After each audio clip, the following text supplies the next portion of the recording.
At this stage, I think this is going to be one of the key divergences in the major central banks, is that they're pursuing different policy goals. So the Fed has finished quantitative easing and will start raising rates in 2015.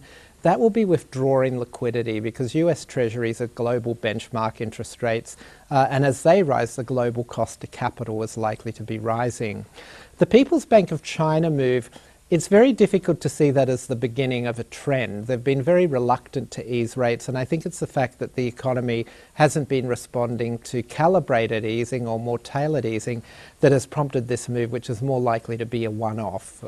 There may be another move, but certainly it's not the beginning of a multi-stage reduction in interest rates in China. The Bank of Japan is particularly interesting. They need to accommodate higher consumption taxes, even though that's been put off to next year, because Abe is very much committed to raising the consumption tax to lift inflation expectations. So for many years hence, the Bank of Japan is likely to continue quantitative easing. Europe is moving very, very slowly towards quantitative easing.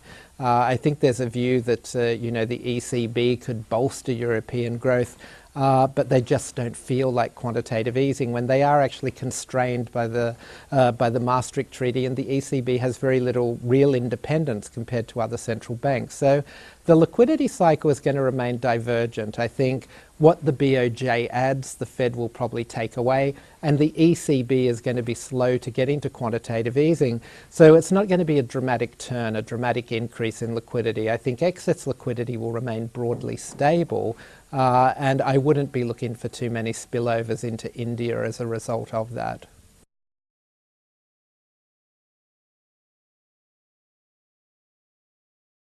Oh, absolutely. And I think the key meeting, which will be the most important for most economies, is actually the October 27 OPEC meeting. If Saudi Arabia doesn't agree to oil price or oil production cuts at that meeting, then you're likely to continue to see the oil price fall.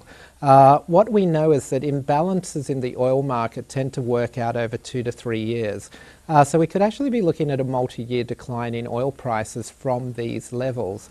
And that is going to be incredibly positive for oil importers like India.